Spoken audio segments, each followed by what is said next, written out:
Вітаю, мене звати Любомир Ференц, і ви дивитеся програму «Прайм». І сьогодні майже годину ми будемо розмовляти із Сергієм Костинським, членом Національної ради України з питань телебачення і радіомовлення. Вітаю, пане Сергію. Вітаю вас, пане Любомире, і всю аудиторію телеканалу ТР. Добрий вечір, земляки. Я так трохи проанонсую, про що ми сьогодні будемо говорити. Два законопроекти про медіа. Один так і називається законопроект про медіа, інший законопроект про дезінформацію. Він останніми днями вийшов на світ. Так, він був представлений, один був представлений наприкінці року, і днями також був представлений інший. Дуже багато змін у медійному просторі України відбулося, але перш ніж ми почнемо говорити про медіа, оскільки телеканал АТР він працює в такому скороченому режимі через фінансові проблеми, то згадаємо топ-новини сьогоднішнього дня. Прем'єр-міністр Олексій Гончарук написав заяву про відставку. У своєму дописі у Фейсбук він зазначив, що, цитую, «Прийшов на посаду виконувати програму президента. Президент є для мене взірцем відвертості та порядності». Заяві передували опубліковані у мережі аудіозаписи, де Гончарук критикує ділові якості президента. Зокрема, говорить, що Зеленський нічого не розуміє в економіці. Давайте послухаємо, що сказав Гончарук сьогодні під час свого виступу на засіданні Верховної Ради. Ми всі прийшли в парламент, у владу змінювати країну завдяки цій людині, завдяки Володимиру Олександровичу Зеленському. Ми всі його поважаємо, і для нас принципово мати довіру всередині команди на 100%. Останнім часом щодо уряду точиться велика кількість інформаційних атак, маніпуляцій. Мета цих атак і маніпуляцій – посіяти розбрат всередині команди. Створити уявлення про те, що нібито хтось не поважає президента. Це неправда. Наша сильна позиція полягає в тому, що ми одна команда, нею і хочемо залишатися.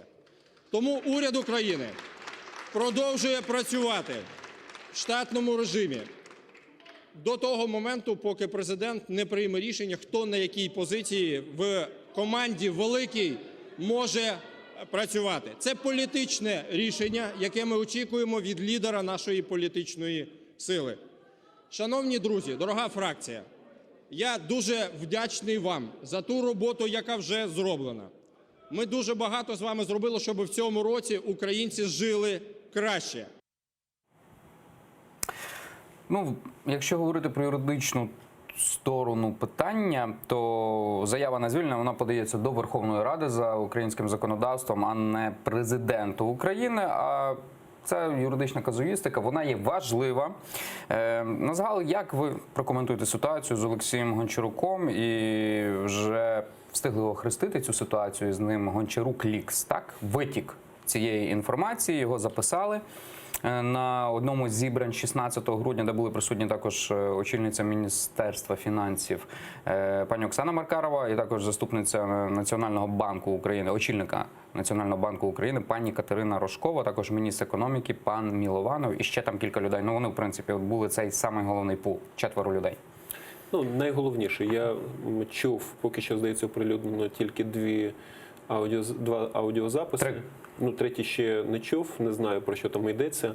Але з тих двох, які я слухав доволі уважно, ну, по змісту я можу сказати, що зміст не тягне ані на Гончарук Лікс, ані Гончарук Гейт. Це звичайна робоча нарада, де люди обговорюють, яким чином ми будемо подавати певні зміни, як будемо пояснювати президенту чи суспільству, що відбувається в економіці і як це зробити зрозуміло. Неприємно, звичайно, чути, що люди спілкуються російською, тому що це певним чином є лицемірство в робочий час. Ти маєш, і бажано і не в робочий час, чиновник має спілкуватися українською мовою. Це перше. Але більше запитань, знаєте, до форми.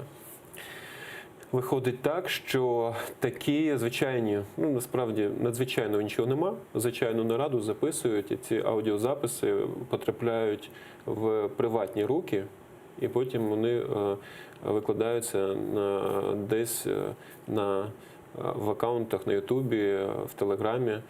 І ми розуміємо, що в цій системі влади є внутрішня серйозна боротьба, що ця влада є розділеною, а тому, що здійснити записи хтось, хто не є дотичний до цієї влади, фізично не міг. Тобто це означає, що всередині йде дуже серйозна конкурентна боротьба з застосуванням всіх ресурсів, всіх інструментаріїв, і легальних, і нелегальних. І це означає, що цей конфлікт буде тільки розвиватися, і ми будемо не тільки бачити наслідки негативні, але й відчувати їх. Це перше. Тобто, очевидно, що хтось збиває, і ми, можливо, навіть можемо підозрювати, хто збиває цей уряд. І уряд дає для цього і приводи, для того, щоб його били і його збивали. Друга неприємна історія пов'язана з тим, що пан Гончарук написав заяву саме президенту. В чому негатив? В тому, що ми є парламентсько-президентська республіка. У нас парламент призначає прем'єр-міністра. І якщо писати заяву і робити не шоу, а дійсно займати державницьку позицію, треба було писати заяву на парламент. І тоді це було б чесно і відверто. А так нам показують, що у нас, фактично ми можемо зробити з вами висновок, що ми живемо в авторитарній державі. Що в нас прем'єр, він звітує і пише заяви на президента, що в нас парламент під президентом, що в нас не незалежні гілки влади, а вони всі підпорядковані одній людині – президенту. В парламентсько-президентській республіці і в демократичній системі, в принципі, такого бути не може. Це неправильно. І нам цей приклад демонструє сам прем'єр. Тому я вважаю, що це нерозумний крок. Звичайно, що він образив прем'єра у приватній розмові і мусив вибачитися і продемонструвати свою лояльність. Він це зробив цією заявою. Звичайно, що заява ця є номінальною, вона не буде мати наслідків. Це така форма вибачення. Але нам, як громадянам України, неприємно бачити, що в нас всі гілки влади підкорені одній гілці, одній людині.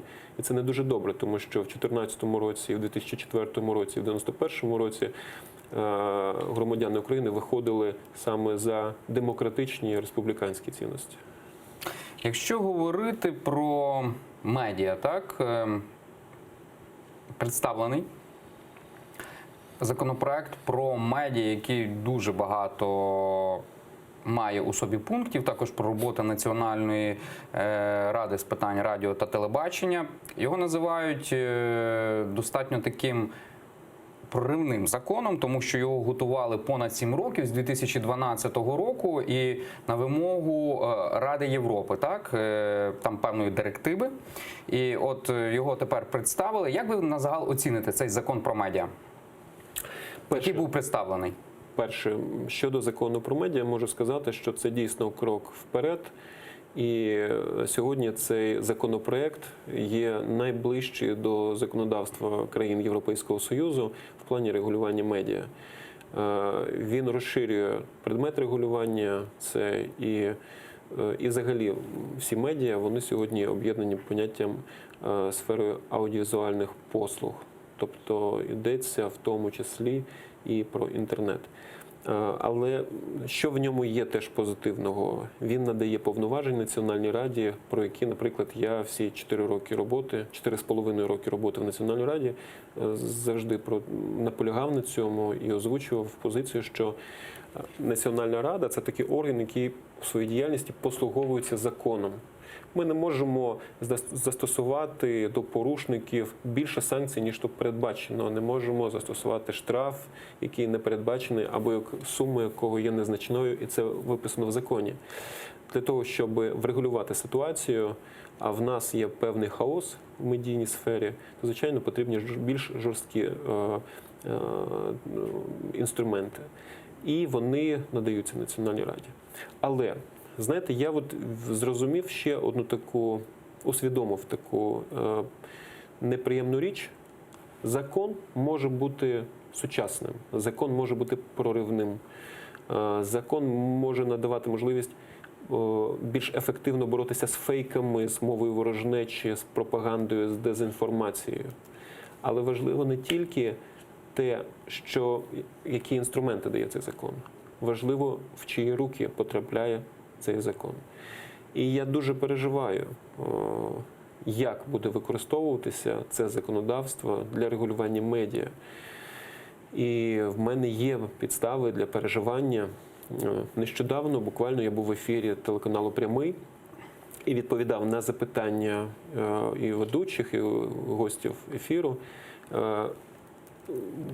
Головне питання було таке: чи мала право Національна рада призначити перевірку телеканалу «Прямий» через образливі вислови ведучого, а ведучим передачі виступав Сергій Поярков, які лунали в ефірі цього телеканалу. Президента образили. Через це можна перевіряти телеканал і застосовувати до нього санкції? Моя позиція полягає в тому, що ні. Ми не маємо права захищати будь-яку публічну особу, яку ображають громадяни України. І неважливо, це гість або ведучий. Публічна особа, вона і є для того публічною особою, щоб всі дуже уважно вивчали знаєте, її життя її родини, і рішення, які ухвалюються. На то вона і є публічна особа, має цей хрест нести. Тому що суспільство подарувало не подарувало, а делегувало великі повноваження, і ти маєш нести відповідальність. І на нещодавньому засіданні Національної ради більшість членів Національної ради вирішили перевіряти телеканал «Прямий» через ці вислови, через образу президента. І, на мою думку, це дуже погана ознака того, що відбувається. Тому що попередні 5 років, коли в нас був 5-й президент України, його ображали на більшості телеканалів. І не просто критикували, а висловлювали образливі слова, готували якісь образливі матеріали, навіть пісні писали, в яких ображали. Але Національна рада жодним чином ніколи не виступала адвокатом президента, тому що ми, члени Нацради, вважали, що ми є незалежним органом, і ми маємо,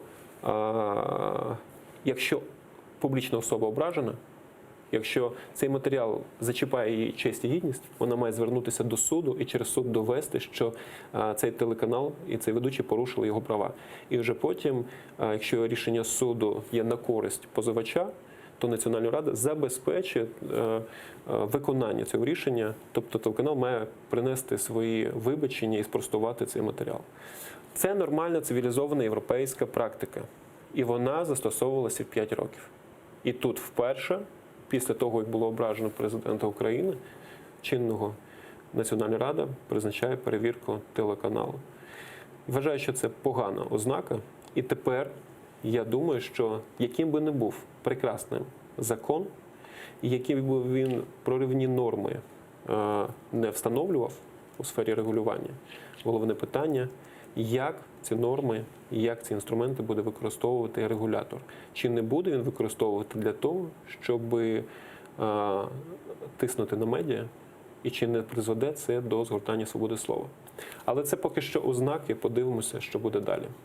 От закон про медіа схвалили сьогодні депутати на засіданні Комітету з питань гуманітарної та інформаційної політики. Документ повинен замінити собою цілих 5 медійних законів і про це про телебачення, радіомовлення, про пресу, про інформаційні агентства, про Нацраду України з питань телебачення і радіомовлення та про порядок висвітлення діяльності органів державної влади. Законопроект покликаний відрегулювати діяльність не тільки засобів масової інформації, а й будь-яких постачальників інформації. Займатиметься усім медіаринком. Згідно документу буде Національна рада з питань телебачення і радіомовлення. Але я читав взагалі сам законопроект. І має бути ще співрегулятор для Національної ради, але я до кінця не зрозумів, що це за орган має бути, як він буде формуватись. Це ідея, яка доволі давно обговорюється, і в її основі лежить думка, що 8 членів Національної ради, наприклад, які сьогодні ухвалюють ті чи інші рішення, є великий ризик самодурства, що вони можуть ухвалювати якісь рішення, які будуть шкодити індустрії, шкодити інтересам суспільства.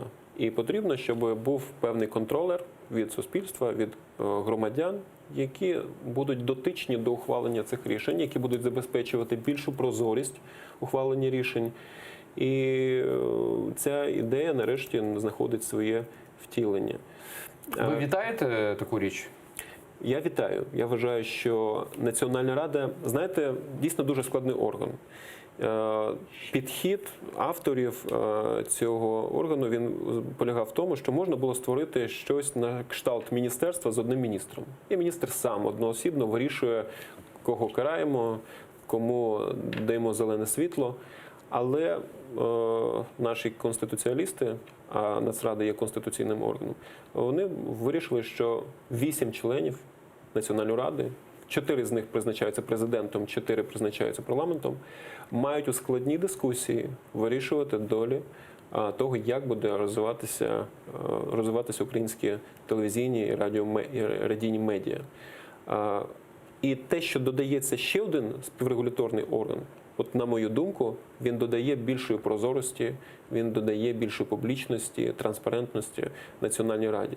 Тому що, маючи великі повноваження, можна наробити шкоди, можна наробити біди.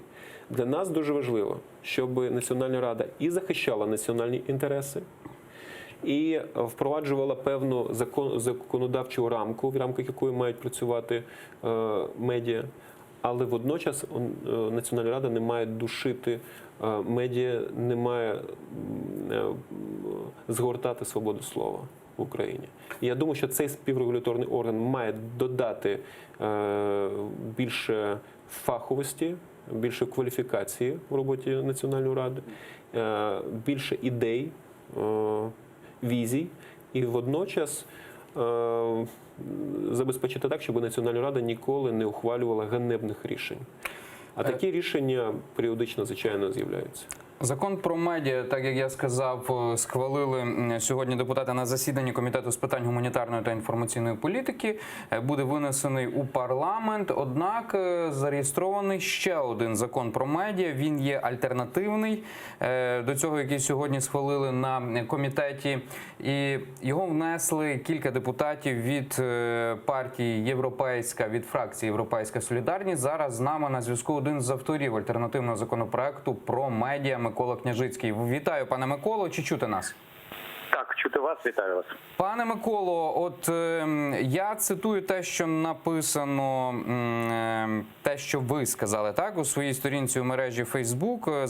Законопроєкт від монобільшості Зеленського містить норми, які можуть призвести до встановлення цензури як в медіа, так і в інтернеті, що не відповідає європейським стандартам свободи слова, а також дає механізми для повернення в українське медійне поле російських інформаційно-пропагандистських ресурсів. Що ви маєте на увазі?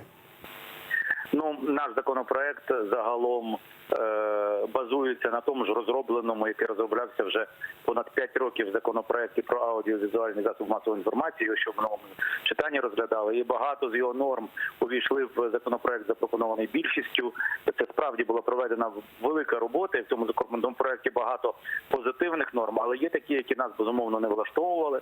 Одна з них, наприклад, стосується свободи в інтернеті і того, що іноземні засоби масової інформації обов'язково повинні реєструватися в Україні.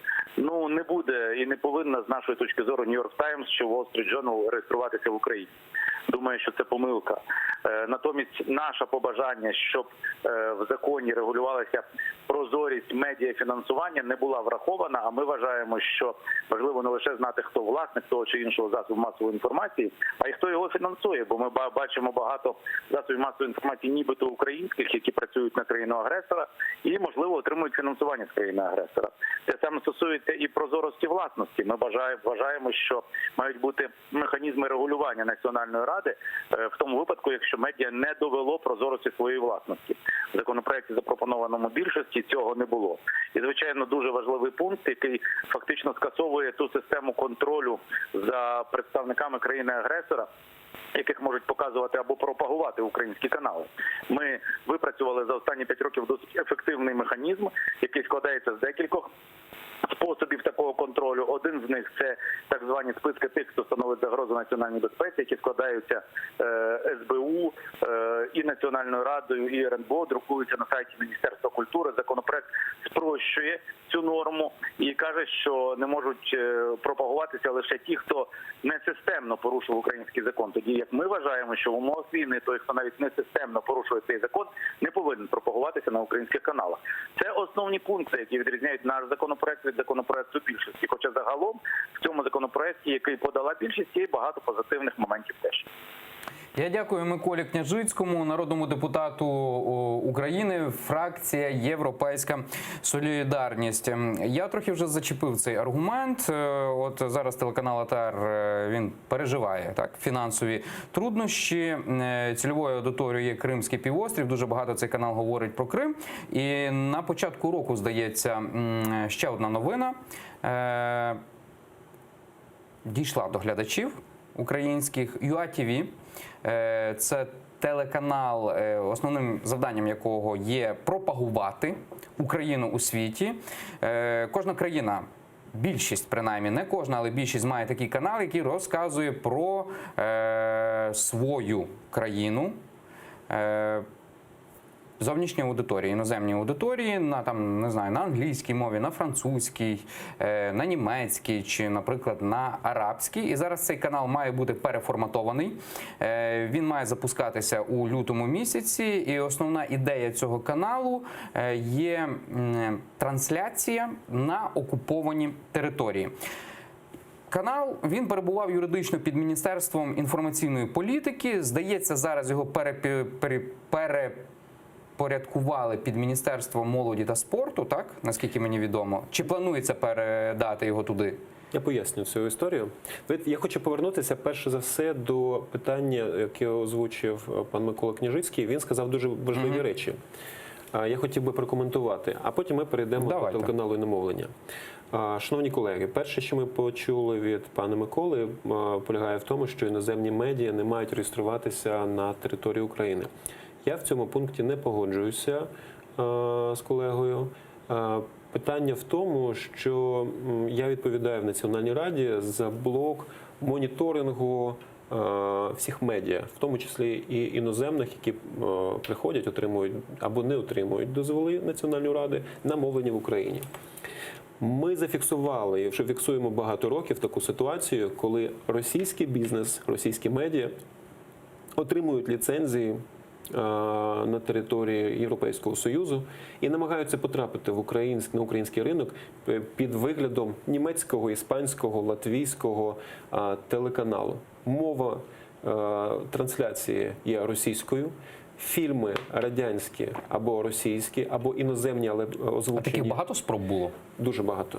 Ну, щоб наші телеглядачі розуміли от в кількісному вимірі. Ну, я можу сказати, що кожного року подається більше 20 таких телеканалів. В Україні, так? Вони намагаються потрапити на ринок України. Це при тому, що я багато разів в цій студії повторював, що ми якраз обмежили ретрансляцію 80 російських телеканалів в Україні, і тепер російські медіа намагаються потрапити в Україну під виглядом європейських медіа. Тому я за те, щоб у нас була процедура, яка б дозволяла би нам створити певний фільтр для всіх іноземних медіа, для того, щоб ми могли бачити, хто це насправді. До відомих іноземних медіа, американських, британських, французьких, нема питань, тому що ми всі їх знаємо. Але коли приходять там певні телеканали, які мають американську назву, але при цьому транслюють російський контент, звичайно, для нас це важливо. Це історія, яка потребує детального вивчення. І я так розумію, що ще одна ідея, яка закладена в принцип реєстрації, це те, щоб такі великі корпорації, які є, по суті, такими носіями, платформами медіа-контенту, наприклад, Netflix, щоб вони реєструвалися, оскільки вони тут заробляють, наприклад, такі, наприклад, гігант, як YouTube, великі соціальні мережі, Netflix та інші, якщо вони роблять бізнес в Україні, Вони мають бути тут зареєстровані, і звичайно, що вони повинні мати певні стосунки з державою Україною. Не може бути такого, що тут вони отримують прибутки від розміщення реклами чи від підписок з боку громадян України, але вони не несуть жодної відповідальності перед державою Україна і відповідно перед українським суспільством. І, звичайно, немає якоїсь комерційної сплати податків. Пане Сергію, я з вами щодо Нетфліксу погоджуюся, так, але тут є одна річ.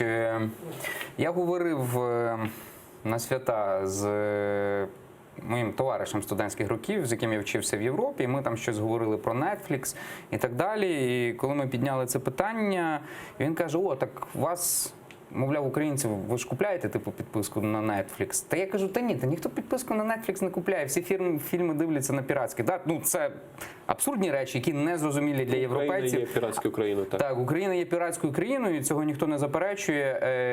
І ця річ про підписку на Netflix, я думаю, що поки що це крок попереду, так? Бо тому що є дуже сильне піратство. В чому є плюс цієї ідеї? В тому, що не факт, що ця норма може бути затверджена, ще буде обговорення цього законопроекту, але головне, що вже виникає дискусія, що нам робити з тими змінами в медіасфері у всьому світу, які вже впливають на внутрішні ринки. Тобто сьогодні, наприклад, Netflix вбиває національне телебачення в Норвегії.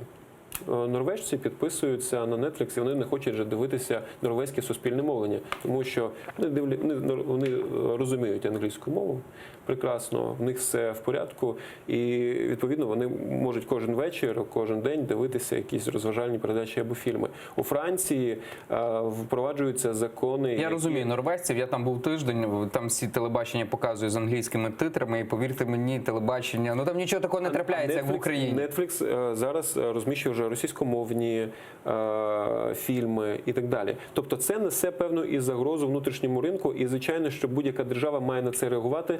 І я радий тому, що сьогодні породжується дискусія, що нам робити. Ми не можемо закритися в своїй країні і казати, знаєте, оці всі світові тенденції, вони нас не стосуються. Ми маленька ортодоксальна країна, яка живе ще у 20 столітті. Ні.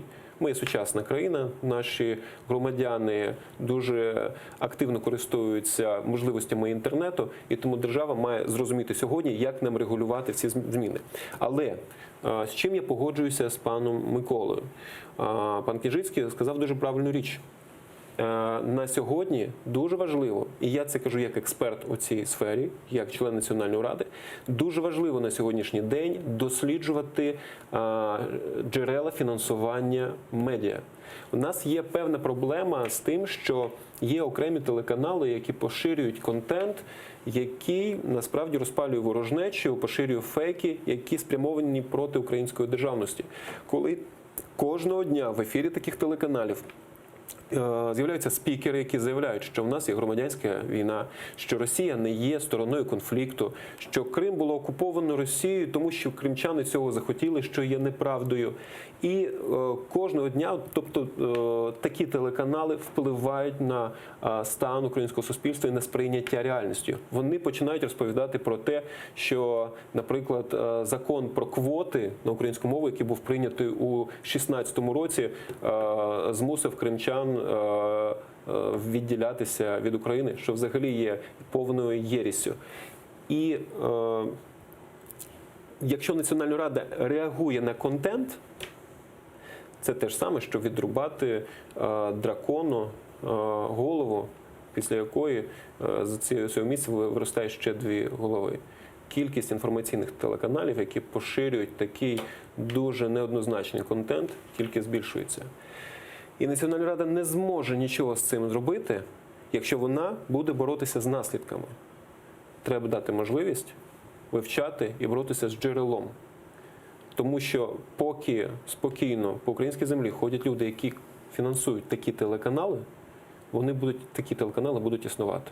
І Національна рада може прикласти безліч зусиль для того, щоб навести порядок, але вона буде боротися з наслідками. І пан Княжицький правий в тому, що єдиний шлях навести лад з впливом на український інформаційний простір – це досліджувати, звідки походять гроші, хто це фінансує, з яких ресурсів і так далі. І ще одну тезу він озвучив. яка стосується... Вже все, третя теза. Давайте все-таки повернемося до ефірів на окупованій території. Отже, я згадав про канал UA-TV. АТР також його ціллю є говорити про Крим. Також цільова аудиторія дуже велика зараз перебуває на Кримському окупованому півострові. І контент, зокрема на UA-TV, має бути розважально-інформаційним. От ваша особиста думка, такий канал, він потрібен чи ні на загал? Спеціально для окупованих територій? Я розкажу, що відбувається насправді, прокоментую. Дивіться, в чому є бенефіт Міністерства інформаційної політики. У 2015 році це міністерство взяло 2 телеканали – БТБ і УТР, які взагалі створювали несучасний контент, який ніхто не дивився. Це були 2... Ну, БТБ, він був покликаний, все-таки там уставний капітал був Національного банку України, що взагалі абсурд був, який мав розказувати про економіку і про Національний банк України. Так, це було... Це була ідея Арбузова, для того, щоб вони популяризували свою діяльність. Я не прав, там 150 мільйонів, здається, було в уставному капіталі на той час. Але ми розуміємо, що це було на той момент 2 мертвонароджені дитини. Міністерство інформаційної політики об'єднали ці 2 телеканали і створили на їх базі телеканал UA-TV. Сучасний, з сучасною картинкою, з кримсько-татарською редакцією, з російською редакцією, з арабською, з англійською редакціями. І вони зробили, я вважаю, чудо, коли державний телеканал почав виготовляти якісний контент, який потім почали дистрибутувати за межами України. І більше того, ми завели цей телеканал відповідно до норм закону і на лінію розмежування, і на межу з Кримом. Ідея полягала в чому? Всі українські телеканали виконують мовні квоти. Вони спілкуються, все ведення передач відбувається українською. У нас має бути спеціалізований телеканал, який створює російськомовний контент. І цю функцію UA-TV виконував. Зараз Міністерство культури, молоді і спорту, воно було створено на основі Міністерства інформаційної політики. І відповідно, що всі ті активи, які були у міністерства, вони перейшли до МКМС, так зараз називають Міністерство культури. І у очільників Міністерства культури, молоді і спорту, наскільки мені зрозуміло, тому що я бачу, що є певна, не дуже якісна комунікація. Нам мало пояснюють, що буде відбуватися. Нам мало розповідають про стратегію, нам мало розповідають про те, що буде насправді. Тобто і ви, і я, ми вимушені якось здогадатися, як це воно буде за декілька місяців. Це неправильно. Ми маємо точно знати, тому що навколо цього, зараз навколо цієї теми багато спекуляцій, і вже ніхто не знає, яка буде правда у лютому. Але те, що мені зрозуміло, і мені здається, що має бути за планами створений інформаційний телеканал, тобто UA-TV має бути переформатований в інформаційний російськомовний телеканал, який буде мовити за межами України на російськомовну аудиторію, і таким чином інформувати російськомовну аудиторію в Росії, в Німеччині і будь-де. Така логіка, мені здається, виправдана. І другий телеканал, який має бути створений дійсно для тимчасово окупованих територій, це є розважальний телеканал, який буде... Тобто на базі 1-2 має бути створені, так? Восени дискурс був саме такий. Як зараз, знову ж таки, в мене дефіцит інформації, я не знаю, як воно буде реалізовано, але ще восени дискусія точилася навколо 2 телеканалів – інформаційного і розважального. Тому що державне іномовлення нам потрібно.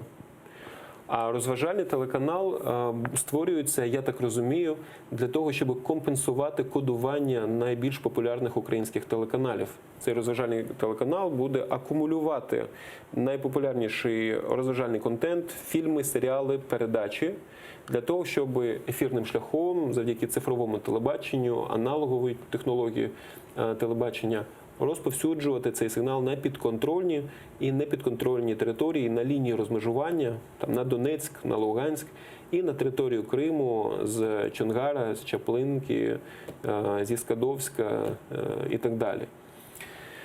На мою думку, цей сигнал, це розповсюдження цього контенту, воно не охопить всіх мешканців тимчасово окупованих територій. Здається, наскільки мені відомо, сигнал пробиває там на відстань 50 кілометрів і все, він гасне просто. Це є ефірне мовлення, да. Тобто чудо тут точно не відбудеться, тому що це є фізика, я про це багато кажу, що ефірне мовлення, крім середньохвильового радіомовлення, ефірне мовлення, там цифрове, те, що ми знаємо як Т2, аналогове або FM, це завжди локальне мовлення. Дійсно, на відстань 50-60 кілометрів, в залежності від висоти підвісу, від потужності передавача і так далі. І повністю компенсувати кодування супутникових телеканалів, на мою думку, не вдасться. Але така ідея є, і я не можу сказати, вона гарна чи погана. Якби ви мене спитали, що би я робив би на цьому місці, да? Що би ви робили на цьому місці? Хай буде так. Міністерство, да? Я думаю, що Україні потрібно декілька програм державного іномовлення. Дійсно потрібен російськомовний телеканал, тому що російськомовних людей в світі дуже багато. Вони є в США, вони є в Канаді, вони є в Я хочу уточнити тут. Ви маєте на увазі цей канал, який буде спрямований на зовнішню аудиторію, Саме так. не на окуповані території. На зовнішню аудиторію. Нам потрібен російськомовний телеканал, який буде транслювати український порядок денний для російськомовних. Тому що російськомовні в Німеччині, або в Італії, або в Росії, вони дивляться російське телебачення. Альтернативи цьому, в принципі, немає. Є телеканал «Настоящее время», який фінансується з державного бюджету США. Ну, це один такий телеканал. Я вважаю, що Україна хоче впливати на стан сприйняття. Ну, але це ви маєте на увазі current time, Саме так. і він, в принципі, висвітлює події, які відбуваються на пострадянському просторі, не лише України. Україна, як... Ми маємо інформувати цих людей про те, що відбувається в Україні, і ми маємо давати український погляд на події, які відбуваються за межами України. Це дуже важливо. Нам потрібно російськомовній аудиторії доносити, що українці думають про події у себе і про події за кордоном. Тут зрозуміло. США От канал, який створюється для окупованих територій, ваша думка? І дивіться, я завершу думку. І потрібен окремий англомовний телеканал для аудиторії, яка спілкується англійською мовою. Це найбільша аудиторія, одна з найбільших аудиторій в світі. Якщо ми хочемо впливати, якщо ми хочемо, щоб наші новини, щоб українські медіа цитували, якщо ви хочете, щоб англійські, британські, американські, французькі, італійські, іспанські журналісти висвітлювали події, посилаючись на українські медіа, нам потрібен такий телеканал. Що стосується розважального телеканалу, я вважаю, що це експеримент. Чи він спрацює, чи дасть він результат, поки що я не можу вам відповісти. Я думаю, що якщо це є заміна 23 супутниковим телеканалам, які будуть закодовані буквально за тиждень, я вважаю, що це заміна слабка. Я думаю, що він не компенсує ефект тих телеканалів, яких вже наші громадяни в Криму, в Донецькій, Луганській областях, в ОРДЛО не побачать. От я зараз стараюся знайти показники, цифри. В принципі, з того, що я пригадую, ви сказали, що назовні потрібен канал. Бюджет Russia Today, здається, останній, 325 мільйонів євро. Так, я дивився бюджет просто для порівняння UA TV. Один рік там, здається, було понад 200 мільйонів, і другий щось трохи менше. Гривень.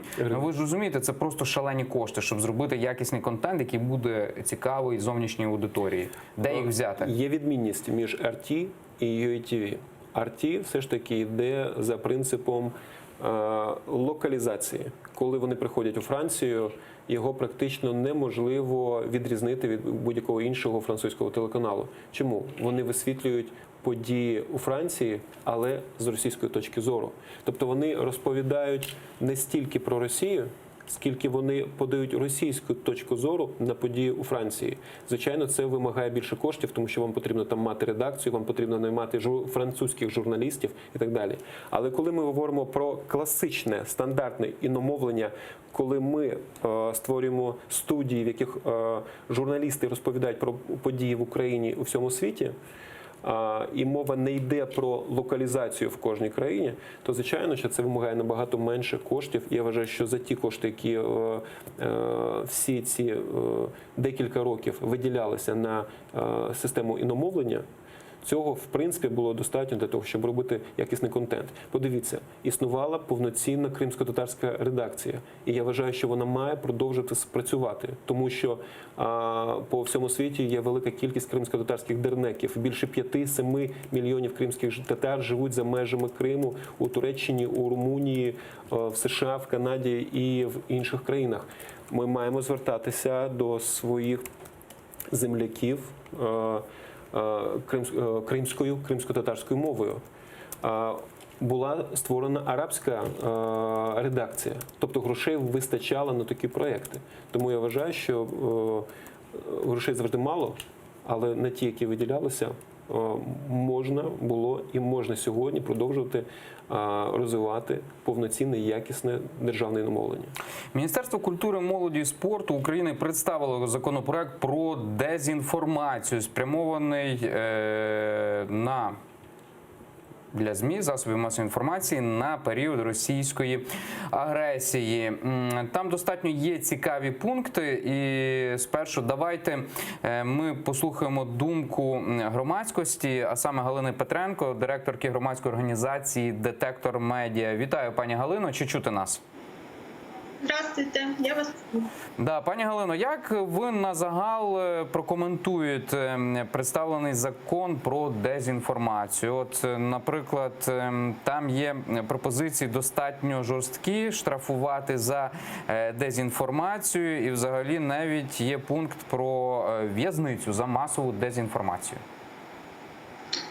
Так, там найбільш, як сказати, квінтесенція цього закону і законопроекту, і одночасно найбільш суперечлива пропозиція – це, власне, кримінальна відповідальність за дезінформацію. Вона пропонується для різних категорій, так би мовити, порушників.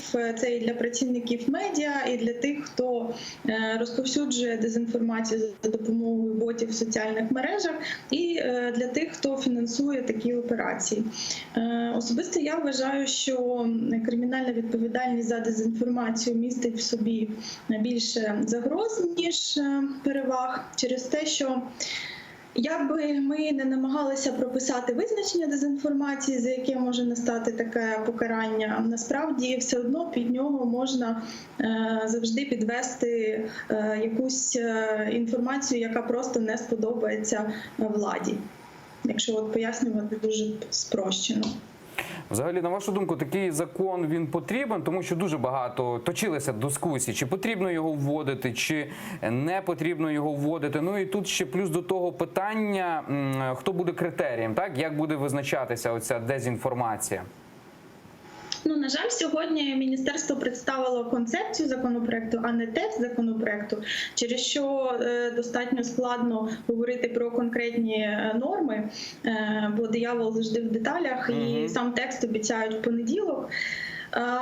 Я думаю, що, безперечно, державі потрібно робити щось, щоб протидіяти дезінформації, але питання, що саме робити. Тобто? Питання, що саме. Тобто, от я проти саме кримінальної відповідальності за дезінформацію. Я думаю, що потрібні інші механізми. Якщо говорити конкретно про концепцію цього законопроекту, то крім кримінальної відповідальності там є ще адміністративна відповідальність, там є ще пропозиції створити нову саморегулівну журналістську організацію, і є розуміння механізму, як вона має бути створена. Там є ще пропозиції призначати для медіа певний індекс довіри. Пані Галино, у мене таке от професійне чисто. Ви вірите в можливість саморегуляції журналістської спільноти? Ну, ми з вами, як два журналісти, які вже не одне коло цього процесу спостерігаємо. Я вірю Я вірю, але це дуже складно. Ми навіть сьогодні побачили реакцію журналістів, коли вже там в кулуарах обговорювали враження від законопроекту, побачили, що найбільше з усього цього, якщо мене обурює історія з криміналізацією, то насправді журналістів більшість найбільше обурює історія про те, що їм будуть там видавати якусь прес-карту, але тільки за умови, якщо вони будуть притримуватися якогось кодексу, тобто начебто будуть розділяти журналістів на професійних журналістів і просто на журналістів. От їх оця історія більше за все обурює. Це якраз до вашого питання про саморегуляцію. Більше за все їх обурює історія зі спробою їх від саморегулювати якось зовні. Ну, в принципі, на загал нічого поганого там в якійсь певній прес-карті немає, тому що поняття журналізму за кордоном є чітко регламентоване, і багато країн мають цю прес-карту в Західній Європі. Да, більше того, зараз дискутуються саме міністерством і навколо цього процесу дві концепції. В одній концепції пропонується приймати зараз всю організацію, яка буде створена, всіх журналістів, дивитися, як хто працює мінімум півроку, і потім, якщо що, виключати за порушення професійні, етичні, мається на увазі. Інша концепція полягає в тому, щоб одразу не приймати в цю організацію людей, які вже роблять якісь професійні етичні порушення. Я можу сказати, що перемагає саме в міністерстві перша концепція. Тобто взяти всіх на борт, попрацювати і потім подивитися, що робити далі. Я дуже дякую Галині Петренко, директорці громадської організації «Детектор Медіа», і пане Сергію. Ваша думка про представлену концепцію законопроєкту про дезінформацію? Знаєте, вона викликає дуже такі неоднозначні враження на сьогоднішній день, тому що створюється нова система. Якщо в нас сьогодні є, ми говоримо про діяльність медіа, вже з початку незалежності України працює Національна рада України з питань телебачення і радіомовлення. Ця система працює, є певні правила, як, і вона вже багато разів пройшла випробовування судами, тисячі разів. І ми можемо передбачити наслідки роботи Національної ради. В цій ситуації це абсолютна новація і для України, і я думаю, що для багатьох країн Європи. Але той рівень професійної культури і той рівень розвитку ринку, який існує в Україні, він в мене формує певну недовіру. І, знаєте, таке враження, що можливо, а це може і не спрацювати. Що є передумовою? Перше, це невелика кількість медіа в Україні є справді незалежними, на які не здійснюють вплив власники. Тобто більшість медіа, я так думаю, вони є залежними від своїх власників, не зважаючи на існування редакційних рад і так далі, не зважаючи, що там є спеціальні структури, і що вони всі заявляють про те, що редакційна політика може відрізнятися від думки власника, від думок бенефіціарів. Мені здається, що це не так. І мені здається, що наші глядачі, які дивляться, більшість з них так скажуть, що більшість телеканалів, вони демонструють позицію свого власника. Уявіть собі, що представники таких телеканалів будуть займатися саморегулюванням. Чи зможуть вони домовитися між собою? І питання, чи вони будуть домовлятися між собою, чи будуть домовлятися власники таких мовників між собою? Це перше. Друга історія. Чи не будуть ці санкції застосовані для того, щоб зводити рахунки один з одним? Це ж може перетворитися просто на боротьбу на знищення один з одним для того, щоб дискредитувати друг друга. Ти дотримуєшся кодексу етики, а ти не дотримуєшся. І третє, якщо буде кооптована в цей регуляторний орган велика кількість людей, то чи буде цей орган працювати? Чи не буде вигідно всім, щоб він був бездіяльним? Тому тут багато таких концептуальних питань. Тобто є бачення від Міністерства культури, молоді і спорту. Воно викликано реаліями. У нас велика кількість існує ботоферм, у нас працюють ботоферми російські, які намагаються дестабілізувати ситуацію в Україні. В нас є боти, які розпалюють ворожнечу проти українців або стравлюють людей між собою. Є якісь журналісти, які відпрацьовують якісь замовлення, і це все виглядає, як, знаєте, такий дикий захід або дикий схід. І, звичайно, новий очільник міністерства хоче дати цьому лад. Він як професіонал, як вихідець з сфери медіаіндустрії, йому здається, що він бачить алгоритм, як навести порядок. Але мені здається, що рівень професійної культури, повторюсь, і рівень розвитку індустрії мені так здається, не дозволить все ж таки втілити в життя от найкращі ідеї і принципи, які намагаються нам презентувати Мінкультури.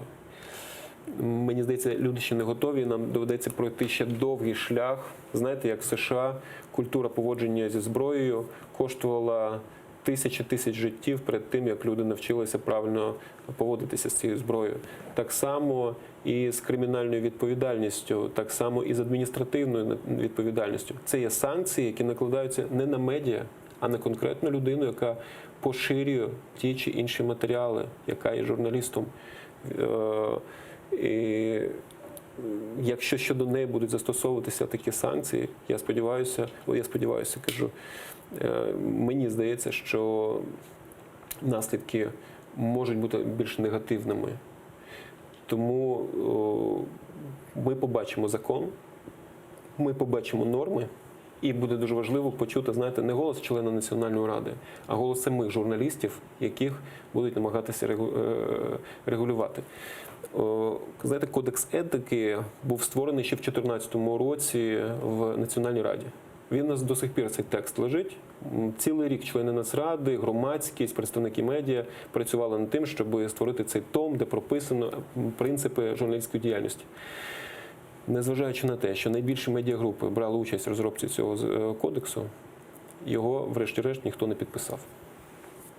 Це багато про що говорить. Ви знаєте, пане Сергію, ми часто, я просто вам скажу як журналіст, так, ми дуже багато говоримо про кодекс етики українського журналіста, так, і там відбуваються якісь певні круглі столи, де запрошують медіаекспертів, журналістів, але я думаю, що на ці круглі столи треба запрошувати медіа-менеджерів, бо вони визначають політику. І з ними говорити, і від них вимагати цього підписання. Національна рада якраз спілкується на рівні топ-менеджерів.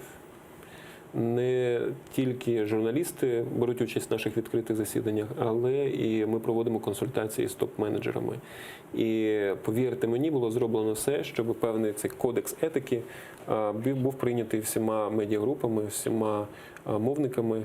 Він не був прийнятий. Ніхто не захотів брати на себе цю відповідальність. І тому буде дуже цікаво мені особисто подивитися на реакцію журналістів, коли вони не просто ознайомляться з концепцією законопроекту, а коли вони побачать сам текст. І от буде дуже нам зрозуміло, він запрацює чи ні. Якщо журналісти в штики його сприймуть, то певна річ, що в нього будуть проблеми. У нас залишається менше 3 хвилин. От Крим, так? Він дуже мало на повістці стоїть. І коли ми говоримо там про окуповані території, то я так розумію, що більше, Крим там включається, але більше йде мова про Донбас, скоріш за все. Правильно я розумію це все? Саме так. І наші моніторинги теж доводять, що наші медіа дуже мало, наші медіа, крім донецьких телеканалів і радіостанцій, крім кримських телеканалів і радіостанцій, всі інші материкові медіа, вони говорять про ситуацію на Сході доволі мало, а про Крим говорять ще менше. На жаль, у нас є цифри, і вони невтішні. Держава не може змусити говорити медіа про Крим, але що вона має робити? Вона має підтримувати кримські медіа. Я в цьому абсолютно впевнений. Я знайомий з ситуацією щодо телеканалу АТР, і для мене це дуже неприємно, тому що українська держава минулі роки знаходила можливості для підтримки нашого маленького кримського медіахолдингу, телеканалу АТР, телеканалу Лялє, радіостанції Мійдан.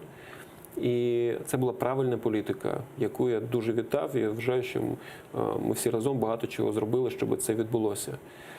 Те, що відбувається зараз, і є проблема з фінансуванням, я не знаю, чим її пояснити, якщо чесно. Чому уряд який до цього моменту, до 2019 року, працював чітко і злагоджено, і у телеканалу не було проблем. Чому зараз він не зміг цю проблему вирішити? Я не знаю. Є дві позиції, на які перша позиція – Крим є неактуальним, да? І ця позиція, ми знаходимо вираження саме в цьому. Або це непрофесіоналізм. І просто поставилися нефахово, некваліфіковано до питання щодо подальшої підтримки телеканалу. І нам з вами доведеться з'ясовувати, це ставлення до Криму і кримської проблеми, і питання повернення Криму, чи це є нефаховість, чи це є непрофесіоналізм. Я думаю, що в найближчі місяці ми з вами це зрозуміємо. Я дуже дякую Сергію Костинському, члену Національної ради України з питань телебачення і радіомовлення. Підписуйтесь на YouTube телеканалу АТР. Поки що контент там зменшився, але всі ми будемо надіятися, що справи у телеканалу вже в скорому часі вони покращаться. І всім телеглядачам бажаю спокійних і гарних вихідних. І дякую, що були з нами.